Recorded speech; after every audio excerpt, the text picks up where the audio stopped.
আজকে আপনাদের সামনে হাদিস থেকে আপনার তিনটে গুনাহের কথা বলা হয়েছে। এটার বিষয় নিয়ে আমি আলোচনা করব। কবিরা গুনাহ, গুনাহের মধ্যে অনেক ধরনের গুনাহ আছে, তার মধ্যে কবিরা গুনাহ। তো এই কবিরের গুনাহের মধ্যেও বড় ধরনের তিনটি গুনাহ। আর কোরআন কারীমের মধ্যে যে আয়াতটা তেলাওয়াত করেছে, আয়াতের আমি সামনে রেখে ইনশাআল্লাহ কথা বলব। তো কবিরা গুনাহটা কি আমরা অনেকেই জানি, তারপর আমরা করি। কেন করি?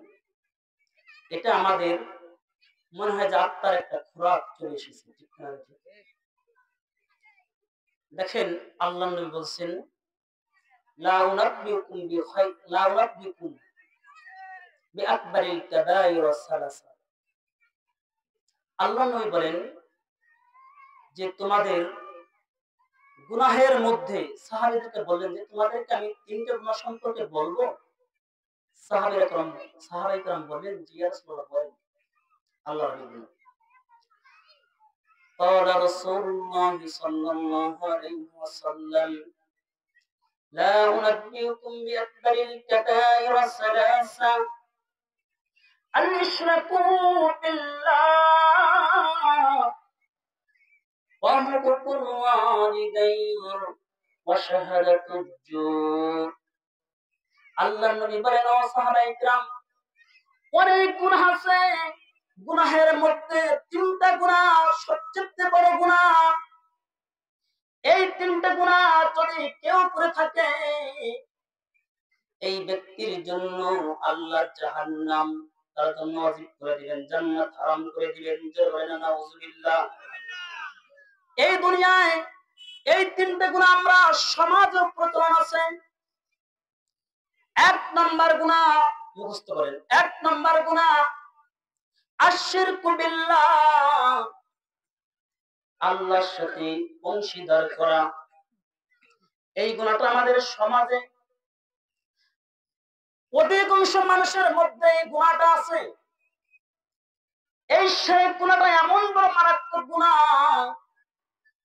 বান্দা নামাজ পড়বে, রোজা রাখবে, বান্দার জিন্দেগি, সমস্ত জিন্দেগি বান্দার ঠিক আছে, কিন্তু যদি কোনো বান্দার মধ্যে একটা গুনাহ হয়ে থাকে শিরকের গুনাহ, এই বান্দার শিরকের গুনাহ যদি হয়ে যায়, তাহলে এই বান্দার জন্য সমস্ত আমলগুলো ধ্বংস হয়ে যায়। কার কথা? আল্লাহর কথা। আল্লাহ বলছেন, ওয়ালাউ আশরাকু লা হাবিতা ওয়ালাউ আশরাকু লা হাবিতা আনহুম মা কানু ইয়ামালুন।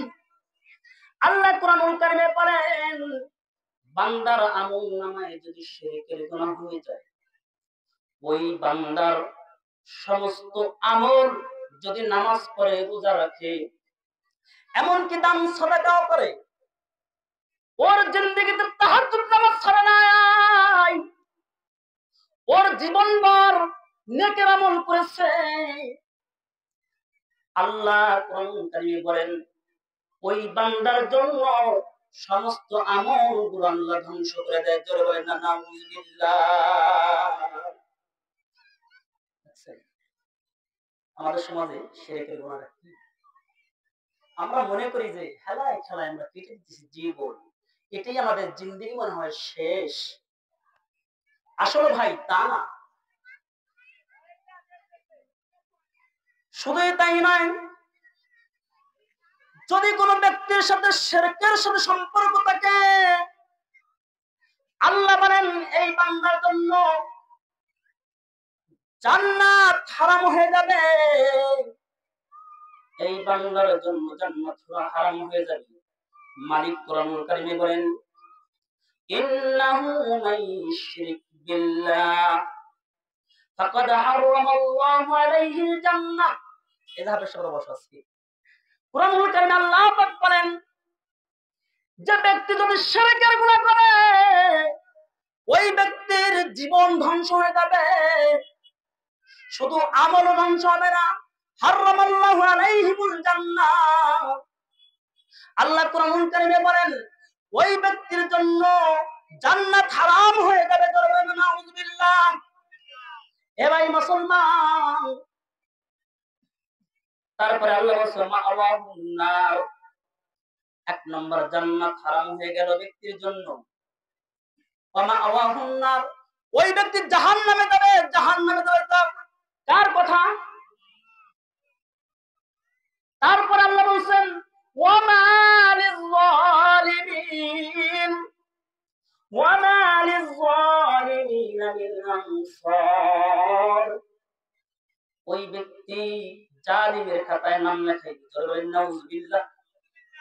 শুধু জালিমের খাতায় নাম লেখাই দিল না ভাই, ওই ব্যক্তির জন্য আল্লাহ কুরআনুল কারীমে বললেন যে হাসরের ময়দানে আপনার আমার নবী জনাবে মুহাম্মদুর রাসূলুল্লাহ সাল্লাল্লাহু আলাইহি ওয়াসাল্লাম হারামাল্লাহু আলাইহিল জান্নাহ ওয়া মা লিয-যালিমিন মিন আনসার। আয়াতের শেষে আল্লাহ কুরআন বললেন ওই ব্যক্তির জন্য নবী হাসরের ময়দানে কোনো সুপারিশ করবেন না। জোরে বলেন না নাউযুবিল্লাহ। এই জন্য শিরক এমন গুনাহ, এই গুনাহে হাদিস শরীফে অনেক ইঙ্গিত আছে। যেমন একটা আমরা একটু খেয়াল করেন, বুঝে নিন। যেমন অনেক সময় আমরা কসম কাটি না কাটি, বলেন, জবাব দেন যে তোর মরা বাবার কসম, বলে কিনা? কথা বলেন। মসজিদের কসম, ছেলের কসম, বিবির কসম, এরকম ভাবে বিভিন্ন কসম কেটে। وعن جابر رضي الله تعالى عنه قال قال النبي صلى الله عليه وسلم من حلف بغير الله فقد أشرك। আল্লাহর নবী বললেন যে ব্যক্তি আল্লাহর নাম ছাড়া, গায়রুল্লাহর নাম ছাড়া যে ব্যক্তি কসম কাটে, ওই ব্যক্তি শিরক করলো। জোরে বলেন না নাউযুবিল্লাহ।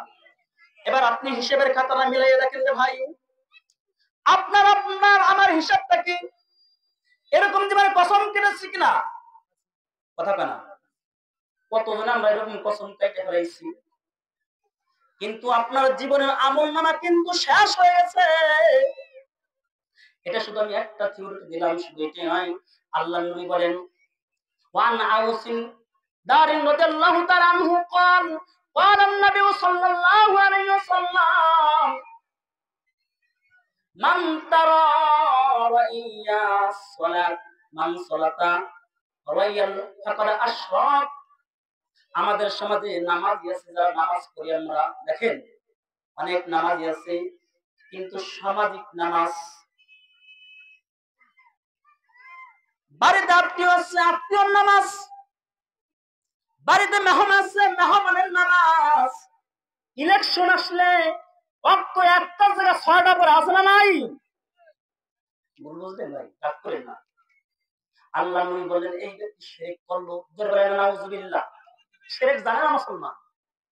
যদি কোনো ব্যক্তি লোক দেখানোর জন্য নামাজ পড়ে, আল্লাহ নবী বলেন ফাকাদ আশরাক, ওই ব্যক্তি শিরক করছে। এবার আপনি মিলান। শুধুই তাই নয়, আল্লাহ নবী আরো বলেন মান সামা রাইয়া ফাকাদ আশরাক, যদি কোনো ব্যক্তি লোক দেখানোর জন্য রোজা রাখে, রমজান মাস আসলে এমন শ্রেণীর লোক আছে রোজা রাখে, আবার মিজাজটা ঠিকটা আলেমদের সাথে তর্ক করে দেয়, ঠিক কিনা বাঠে? আরে ভাই বুঝবেন না, আমি রোজাদার, এরকম একটা চিন্তা ভাবনা যদি কারো মধ্যে থাকে, আল্লাহ নবী বলেন ফাকাদ আশরাক, ওই ব্যক্তি শিরক করেছে। আমার কথা বুঝতেছেন? কিন্তু আল্লাহর নবী সাহাবী শিরকের সম্পর্কে যে জীবন চলে যাবে, শিরকের সাথে সম্পর্ক করব না। যদি কোনো মুসলমান জীবন চলে যায়, শিরকের সাথে সম্পর্ক করবেন না। প্রস্তুত আছেন না? রাজি আছেন কিনা? হাত উঠিয়ে দেখান। আল্লাহ কবুল করে নিক। হযরত আব্দুল্লাহ ইবনে হুযায়ফা রাদিয়াল্লাহু তাআলা আনহু, হাদিস করেন। আব্দুল্লাহ ইবনে হুযায়ফা আল্লাহর নবীর সাহাবী, তার সাথে আল্লাহ কবুল করেন, আমিন। এই যে আব্দুল্লাহ ইবনে হুযায়ফা শিরকের সম্পর্কে আছে, হাদিস শরীফে লম্বা, ইতিহাসের পাতায় লেখে আব্দুল্লাহ ইবনে হুযায়ফা হযরত ওমর ফারুক রাদিয়াল্লাহু তাআলা আনহু তিনি রোমদের বিরুদ্ধে যুদ্ধের জন্য কিছু লোক সেনাবাহিনী পাঠাইলেন, কিছু সৈন্য পাঠাইলেন। তার মধ্যে হযরতে আব্দুল্লাহ ইবনে হুযাইফা আল্লাহর নবীর সাহাবী, এই আল্লাহর নবীর সাহাবী যখন যুদ্ধের ময়দানে রওনা দিয়েছে, তখন রোমের বাদশা টের পেয়ে গেছে যে এই আব্দুল্লাহ ইবনে হুযাইফা আসতেছে, তখন তাকে গ্রেফতার করা হলো। অনেক লম্বা কাহিনী সংক্ষিপ্ত করে মূল আলোচনা চলে যায়। তখন আব্দুল্লাহ ইবনে হুযাইফা রাদিয়াল্লাহু তাআলা আনহু কে সহ কয়েকজন সাহাবীকে বাদশা হিরাকেল আটকে ফেলেছে। আটকে রাখার পর তখন আব্দুল্লাহ ইবনে হুযাইফাকে বলল, এ আব্দুল্লাহ ইবনে হুযাইফা, তুমি নবীকে গালি দাও, বলেন নাউযুবিল্লাহ, তুমি ইসলাম ধর্ম ছেড়ে দাও, তুমি শিরক করো, যত প্রকার গুনাহ আছে তুমি করবা, শিরক করবা। আমি নবীর প্রতি কালিমা পড়েছি রে, এই কালিমা পড়ার কারণে আমার জীবন চলে যাবে, আমি শিরকের সাথে সম্পৃক্ত হব না। জোরে বলেন না সুবহানাল্লাহ। সম্মানিত হাজিরিন, এই আব্দুল্লাহ ইবনে হুযাইফার ইতিহাস অনেক লম্বা কাহিনী আছে, আমি সংক্ষিপ্ত করে বলতেছি। যখন রোমের বাদশা হিরাকেল তখন চিন্তা করলো যে এভাবে তো আব্দুল্লাহ ইবনে হুযাইফাকে ছাড়া যাবে না, আব্দুল্লাহ ইবনে হুযাইফাকে যদি এভাবে ছেড়ে দেয় তাহলে আমাদের ক্ষতিগ্রস্ত হবে। তখন তিনি তার বুকের উপর ছুরি ধরেছে, ছুরি ধরার পরেও আব্দুল্লাহ ইবনে হুযাইফা বলছে যে বাদশা হিরাকেল জীবন চলে যাবে, কিন্তু আমি শিরকের সাথে যুক্ত হব না। জোরে বলেন না সুবহানাল্লাহ। সম্মানিত হাজিরিন, ওই সময় আবু যার হযরত আব্দুল্লাহ ইবনে হুযাইফার সামনে তখন বাদশা হিরাকেল বলল যে হুযাইফা, এর সামনে গরম তেল আইনা ওই সাহাবীদের মধ্যে থেকে একজন সাহাবীকে তেলের মধ্যে ছেড়ে দাও, গরম তেলের মধ্যে ছেড়ে দাও। গরম তেলের মধ্যে যখন ছেড়ে দিয়েছে, ইতিহাস লেখে যখন গরম তেলের মধ্যে ছেড়ে দিয়েছে, ছেড়ে দেওয়ার সাথে আব্দুল্লাহ ইবনে হুযাইফার ওই সাহাবীর গোশের টুকরাগুলো হাড়ি থেকে খসে খসে তেলের নিচে পড়ে গেছে। শুধুই তাই নয়, ওই হাড্ডিগুলো ভেসে গেছে। আব্দুল্লাহ ইবনে হুযাইফা দেখে দেখে কাঁদতেছেন। তখন বাদশা হিরাকেল বলল যে আব্দুল্লাহ ইবনে হুযাইফা মনে হয় ভয় পেয়েছে। ভাই আব্দুল্লাহ ইবনে হুযাইফা, তুমি ভয় পেয়েছো? আব্দুল্লাহ ইবনে হুযাইফা, তুমি ভয় পেয়েছো? আব্দুল্লাহ ইবনে হুযাইফা জবাব দিল, কি জবাব? মুসলমান আপনার আমারও এরকম জবাব দেওয়া উচিত। তিনি জবাব দিল যে বাদশা হিরাকেল, আমি ওই যে সাহাবী তাদের ভিতরে এইমাত্র শহীদ হয়ে গেল, আমি এই জন্য কাঁদতেছি না, আমি কাঁদতেছি যে ওই আকাশের মালিক আল্লাহ আমার মধ্যে যদি আরো 100টা রূহ দিত, বাদশারে তোর সামনে আমি আরো 100 বার শহীদ হয়ে দেখাইতাম। এটা হলো ঈমান, শিরকের সাথে যুক্ত না হওয়া। সম্মানিত হাজিরিন, অনেক লম্বা আলোচনা, একটু সংক্ষিপ্ত করে বলতেছি, শুধু বোঝার জন্য। শিরকটা কি? ওই সময় তখন আব্দুল্লাহ ইবনে হুযাইফাকে কারাবন্দী করে ঘরের মধ্যে রেখে দিয়েছে। শুকরের গোশত, কুকুরের গোশত, এভাবে হাবিজাবি খাবার দিয়ে এবারে বিভিন্ন হারাম পদ্ধতির খাবারগুলো আব্দুল্লাহ ইবনে হুযাইফার ঘরের মধ্যে রেখে দিয়ে আটকে তালা মেরে দিয়েছে। বাদশা হিরাকেল মনে মনে চিন্তা করলো, আমার মনে হয় এই মদ হাবিজাবি খাবার যদি খায় তাহলে হয়তো বেঈমান হয়ে যাবে, উল্টা পাল্টা কথা বলে শিরক করতে পারে, এরকম একটা চিন্তা ছিল। তখন আব্দুল্লাহ ইবনে হুযাইফা কে দেখার জন্য বাদশাহ ইরাকেল গেল। 3 দিন পর্যন্ত যাওয়ার পরে 3 দিন পর যখন রুমে ঢুকলেন, আল্লাহর কসম মুসলমান জাগার খাবারগুলো জাগায় পড়েছিল, একটা খাবারও মুখে দেয় নাই, ক্ষুধার যন্ত্রণা। শুধু এটা নয়, তখন জিজ্ঞেস করছিল যে হ্যাঁ হুযাইফা, তুমি যে খাবারগুলো খায় না কি ব্যবস্থা? তাই আরে বাদশাহ হিরাকেল, তোমার ধারণা নাই আমি এমন মালিকের ইবাদত করি যেই মালিক আমাকে না খাওয়াইয়া রাখে না। এটা ছিল ঈমানের পরীক্ষা, শিরকের সাথে যুক্ত না হওয়া। আর আমাদের সমাজের মুসলমানগুলো এমন ভাবে শিরকের সাথে যুক্ত, মাজারের সাথে যুক্ত হয়ে মাজারের চিন্তা করতেছে। এরকম মুসলমান আসলে নাই? জবাব দিয়ে। যদি কোনো মুসলমান কোন মাজারে একটা সিজদা দেয়, আল্লাহর কসম এই ব্যক্তি সাথে সাথে শিরক করে ফেলেছে, কোনো সন্দেহ নাই, ওর জীবনের আমলনামা সব শেষ হয়ে যাবে। ঠিক না? ঠিক। মুসলমান ভুল বুঝবেন না। আমাদের দেশে অনেক এভাবে মাজার পূজারীরা তাদের আওতায় বুঝিয়ে হাদিস পড়তে বুঝিয়ে নিতেছে। মানে দলিল, যেটা দলিল না কিন্তু দলিল আছে। যেমন আল্লাহর নবী একখানা হাদিস বলছেন, যে হাদিস শরীফের মধ্যে আছে যে লা সালাতা বিহুদুল কুর। হাদিস অর্থ কি? তারা বলতেছে যে এটা আমার পীর মুর্শিদের কলব ছাড়া নামাজ পড়বে না। জোরে বলেন না নাউজুবিল্লাহ। হাদিস এটা বলছে? হাদিসই বোঝে না এগুলা, হাদিসের নিয়ম বোঝে না, হাদিস করতে গেছে হাদিস শব্দটাই বোঝে না। সন্দেহ। ঠিক না ঠিক ভাই? ওদিকে যাচ্ছে না।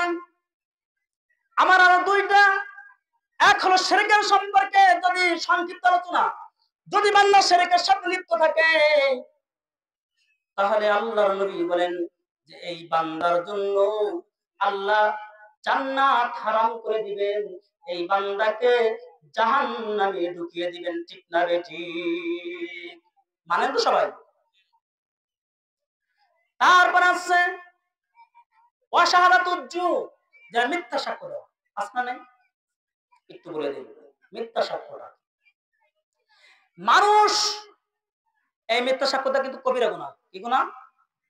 বলেন না কেন? ভয় পেতেছেন? কবিরা গুনাহ করবেন, মিথ্যা সাক্ষ্য দিয়ে কবিরা গুনাহ করবেন, তাহলে অবশ্যই জাহান্নামে চলে যাবে, কোনো সন্দেহ নেই। আমার কথা না, কার কথা?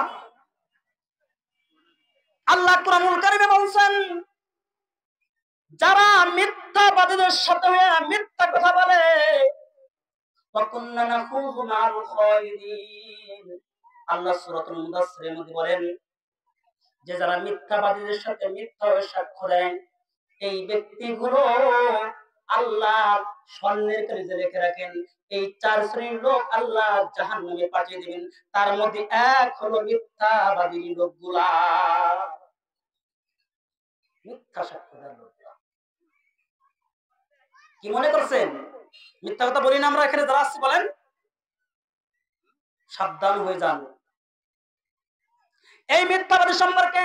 وعن ابي امامه رضي الله تعالى عنه قال قال النبي صلى الله عليه وسلم انا جائم ببيت في وسط الجنه لمن ترك المراء وان كان محقا وببيت في وسط الجنه لمن كذب।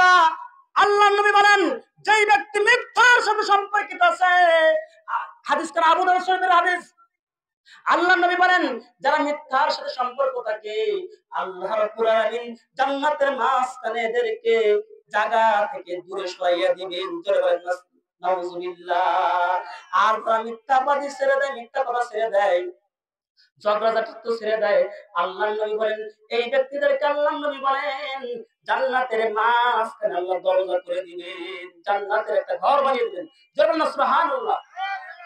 সম্মানিত হাজিরিন, দেখেন হিন্দুস্তান একটা ঘটনা বলবো, হিন্দুস্তান একটা ঘটনা। এই হিন্দুস্তানে আপনার মিথ্যার সম্পর্ক কথা বলছি। আপনার ইয়াহিয়া কন্দলী রহমতুল্লাহ আলাইহির জামানায় হিন্দুরা একটা জমি জমা নিয়ে হিন্দুরা রাতে সাইনবোর্ড লাগায়, মুসলমানরা যায় সকালবেলা ভাঙে, আবার মুসলমানরা লাগায়, হিন্দুরা ভেঙে দেয়। এরকম ঝগড়া আছে না? আছে কিনা? ওই সময় হিন্দুরা মুসলমানরা একত্রিত হইয়া বলল, ভাই এভাবে সারা জীবন চলবে, গন্ডগোলের কোনো মীমাংসা হবে না, তাহলে আমরা চলো আদালতে যাই। আদালতে যাওয়ার পর ওই সময় আদালতের উকিল ছিলেন হিন্দু। মুসলমানরা চিন্তিত হয়ে গেল, যাহারে মুসলমানরা চিন্তিত হয়ে গেল, আহারে আজকে এই জমির রায় হিন্দু তো হিন্দুকে দেবে। কিন্তু ভাই ওই হিন্দু বিচারক চিন্তা করলেন যে আমি রায়টা আমার ঠিক হবে না, তোমরা যাও দেখো ওই জমির পাশে আশেপাশে কাদের বাড়িঘর আছে, ওই গ্রামের মধ্যে সবচেয়ে বৃদ্ধা লোকটাকে আছে, ওই বৃদ্ধা লোকটাকে দাঁড় করাও। ওই বৃদ্ধা লোকটা একজন লোক, তার নাম হলো ইয়াহিয়া কন্দলবী রাহমাতুল্লাহ আলাইহি। সম্মানিত হাজিরিন, ওই বিচারের কাজ করে দাঁড় করেছে। তখন মুসলমানরা খুশি হয়ে গেছে, ওদিকটা হিন্দুরা বেজার। আর প্রথমে হিন্দুরা খুশি, মুসলমানরা বেজার। চিন্তা করলো হিন্দুরা, মনে মনে চিন্তা করলো যে আজকে এই জমিটা আমাদের পাবো না।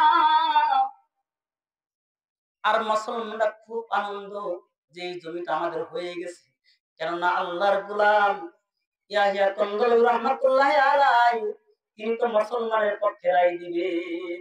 এবার বিচারক বিচার থেকে বলল, অর্ডার করলো বিচারক যে আপনি তো দেশের মুরব্বী, আপনি একটা সত্য কথা বলবেন, এই জমিটা কার? এই জমিটা কার?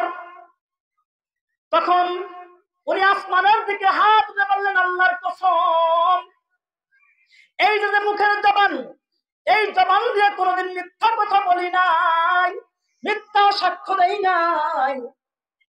আজও জীবনা আমার জীবনে আমি দেখেছি এই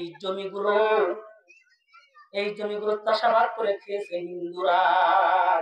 সুবহানাল্লাহ, এটা মুসলমানের জবান, এটা মুসলমানের জবান। এই জমিরা মালিক ছিল হিন্দুরা। ইয়াহিয়া কন্দলবী রাহমাতুল্লাহ আলাইহি জবান করে সুন্দর করে রায় দিয়ে, তখন কোর্ট থেকে রায় দিয়েছে। আল্লাহর গোলাম এবার মুসলমানের মধ্যে খুব বিক্ষোভ, মুসলমানও হতগ্রস্ত। হারে কি হলো, কারে নিয়ে গেলাম, ওর ইমান মুনায় গেছে গা, এরকম আসলে লোক আমাদের সমাজে বলেন, কথা বলে আছে না নাই? হুজুর ইমাম সাহেব গেছে গা। আরে ভাই জবান ঠিক রাখতে হবে, জবান জীবন চলে যাবে, জবান ঠিক থাকবে। ইয়াহিয়া কন্দলবী রাহমাতুল্লাহ আলাইহি ঘরের মধ্যে এবার দরজা আটকিয়ে ইনফিরাদের আমল শুরু করে দিয়েছেন। সুবহানাল্লাহ, আমল শুরু করে দিয়েছেন। এবার হঠাৎ করে দেখে যে চিল্লাপাল্লা করে বাহির থেকে আওয়াজ শোনা যায়। তিনি চিন্তা করলেন এই মনে মুসলমান আসতেছে লাঠি সরকারি আমাকে মারার জন্য, চিন্তা করছেন। কিন্তু ইমান দুর্বল হয় নাই, যে হয় হোক, যদি সত্য কথা বলার কারণে ইমান, যদি সত্য কথা বলার কারণে যদি জীবন চলে যায় তাও আমি রাজি আছি। উনি ঘরের দরজা খুলে দেখলেন যে শত শত হিন্দুরা তার ঘরের সামনে মিছিল নিয়ে আসছে। এবার বলতেছে, এ আল্লাহর গোলাম, আপনি যে এত সুন্দর লোক, আপনি কোন নবীর উম্মত? আপনার কোন নবীর উম্মত? আপনি এমন জবান মিথ্যা কথা বলেন নাই। কিন্তু আমরা আজকের জন্য আসছি আপনার কাছে কালিমা পড়ে মুসলমান হওয়ার জন্য। জোরে বলেন না সুবহানাল্লাহ। ওই সময় অনেক হিন্দুরা কালিমা পড়ে মুসলমান হয়ে গেছে শুধু সত্য জবানের কারণে। ঠিক কিনা ঠিক? জবান ঠিক রাখবেন, এই হলো সংক্ষিপ্ত আলোচনা। এবার একেবারে শেষ করে দিব।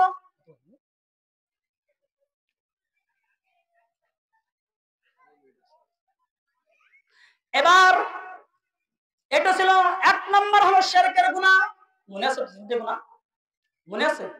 এক হলো শিরকের গুনাহ, কবিরা গুনাহ, বড় বড় তিনটে গুনাহ। একটা হলো শিরকের গুনাহ, একটা হলো মিথ্যা কথা, মিথ্যা সাক্ষ্য দেওয়া। মনে আছে তো?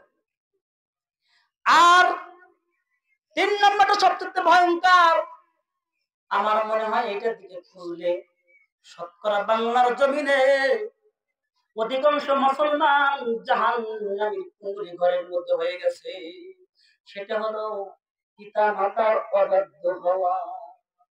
আছে না না? কথা বলেন, আছে না না?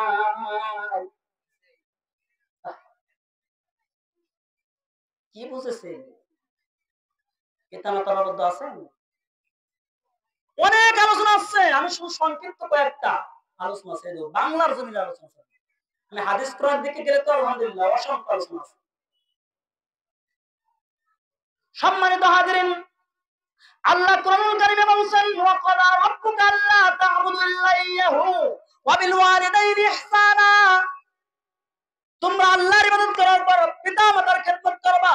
এটার কথা আদেশকার আমরে তাকিদ, জানেন আছে, বুঝবেন, আমরে তাকিদ মানে এটা না করলে তোমার জন্য মার আছে। কার কথা?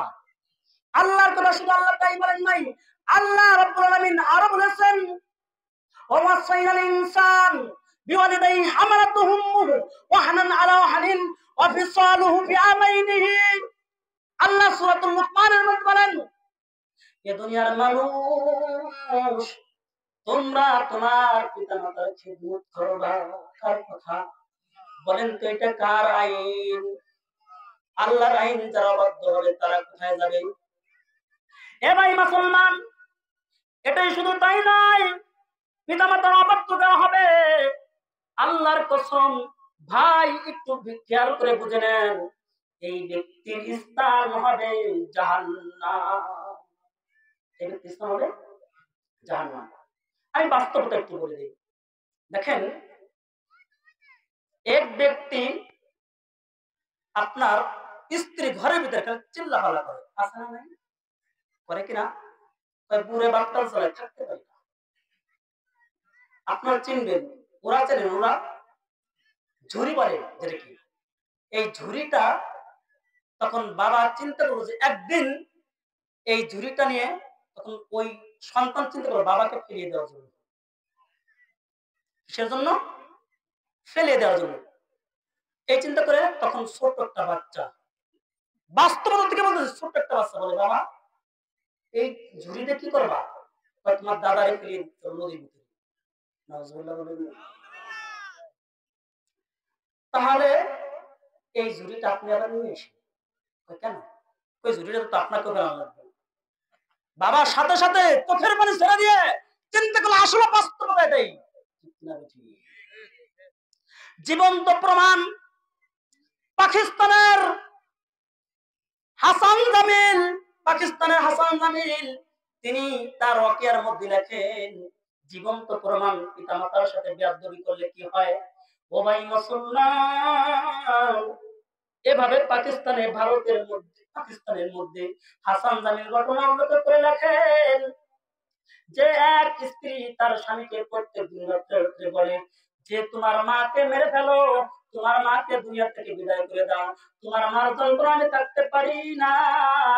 এই হাসান জামিল রাহমাতুল্লাহি আলাইহি তার কিতাবের মধ্যে লেখেন যে ওই পাকিস্তানের তখন মাকে বলি বলি করে তখন ওই আখের চাষ করতো। এই আখের জমিনে নিয়ে গেছে, মাকে নিয়ে যাওয়ার পর তখন মাকে চিন্তা করলে কেন দাঁড়িয়ে গেছে। এবার বলছে, মা আমি একলা কাজ বাজ করি রে মা, তুমি আমার সাথে একটু থাকো। মা বলছে, সুন্দর করে চলে গেছে ফজরের নামাজের আগে। এবার সুন্দর করে দেওয়ার পর এবার, ও ভাই মুসলমান, শিক্ষার বিষয় আছে, বাস্তবতা থেকে বলতেছি, যে হাসান জামিল লেখেন ওই সময় মা আখের আটিগুলো বাঁধতেছিল, দড়ি দিয়ে বাঁধতেছিল।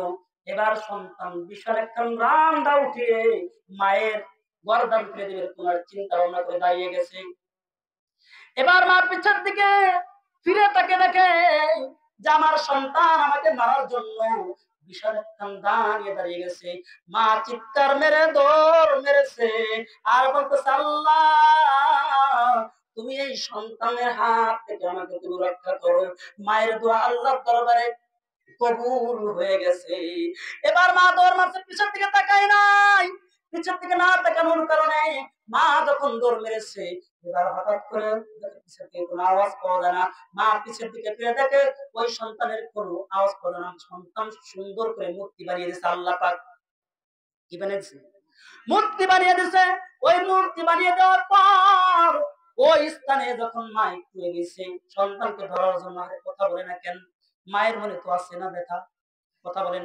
সন্তান যতই অপরাধ করুক, যতই বিয়াদবি করুক, কিন্তু মা যখন শুনে আমার সন্তান অসুস্থ হয়ে যায়, মার কলিজায় আল্লাহ এমন মহব্বত ঢেলে দিয়েছেন, ওই সন্তানের জন্য মা পাগল করা হয়ে যায়। ঠিক কিনা বে ঠিক বলেন? হে ভাই মুসলমান, এবার মা যখন ধরতে গেছে যে আল্লাহ আমার সন্তান হয়তো আমাকে ভুল বুঝে মারতে গেছে, আল্লাহ আমার সন্তানকে তুমি মাফ করে দাও। আর আল্লাহ রাব্বুল আলামিন দোয়া কবুল করে নাই। এবার ওই সন্তানের ধরতে গেছে, হঠাৎ করে মাটি ফাঁক হয়ে সন্তান আস্তে আস্তে ঢুকে গেছে। অনেক লোকজন জড়ো হয়ে গেছে। বাস্তবতার ঘটনা, পাকিস্তানের ঘটনা। তখন অনেক মানুষজন জড়ো হয়ে গেছে, এমনকি খুঁজতে খুঁজতে 14 পাল্লা পর্যন্ত খুঁজে ওই সন্তানের কোনো হদিস খুঁজে পায় না। আমার সাথে বেদন করবেন? কথা বলেন, করবেন? আপনাদের আরেকটা বাংলার জমিনে শুধু আরেকটা দৃষ্টান্ত দেখায়। এই যে শরীয়তপুর চেনেন না? চাঁদপুর গজারিয়া চেনেন? লঞ্চঘাট আছে না? নাই? এই লঞ্চঘাটে একটা ঘটনা শুনেছি। আমি হাদিস কোরআনের ঘটনা বলতেছি না, কিন্তু এটা বুঝার জন্য বলতেছি। এই গজারিয়া ঘাট থেকে হঠাৎ করে একটা সন্তান, এই বাড়িটা মার বাড়ি, প্রথম আলো পত্রিকা ছিল ঘটনাটা। মায়ের বাড়িটা ছিল সখীপুর, শরীয়তপুর সখীপুর চেনেন আপনারা? নাম শুনছেন তো? এই শরীয়তপুরের সখীপুরের ঘটনা। তখন 5 মিনিট আগে সন্তানে ফোন করছে, মা আমার জন্য দোয়া করো। কেন বাবা, কি হয়েছে? মা একটু দোয়া করো, আমাদের অবস্থা বেশি ভালো না। কারণ এই অবস্থাটা এখন বর্তমান আমরা যে অবস্থা আছি, যে সাগরে বিশাল ঢেউ উঠেছে, নদীতে মনে হয় যে আমরা বাড়িতে ফিরব। হে ভাই মুসলমান, এই শরীয়তপুরের মা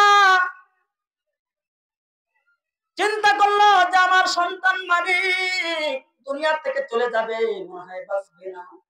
ও ভাই মুসলমান, মা দৌড় মেরেছে। 5 মিনিট পর আর সন্তানের কোনো খোঁজ নাই। ওই সময় প্রথম আলো পত্রিকায় লেখেন, একজন না, দুইজন না, 350 জন লোক ওই গজারিয়া নদীর ঘাটে ডুবে মারা গেছে।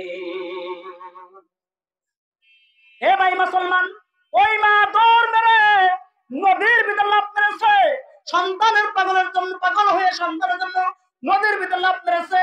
এবার রাস্তাঘাটের লোকরা বলছে মহিলা মনে হয় পাগল হয়ে গেছে। এই মহিলা মনে হয় কমন সেন্স ছাড়া সবাই ধরে উঠাও। তখন ধরে উঠানোর পর বলে, আমার বেঁচে থেকে কি লাভ হবে রে ভাই, আমার বেঁচে থেকে কি লাভ হবে? আমার বুকের মালিক এই নদীতে ডুবে মারা গেছে।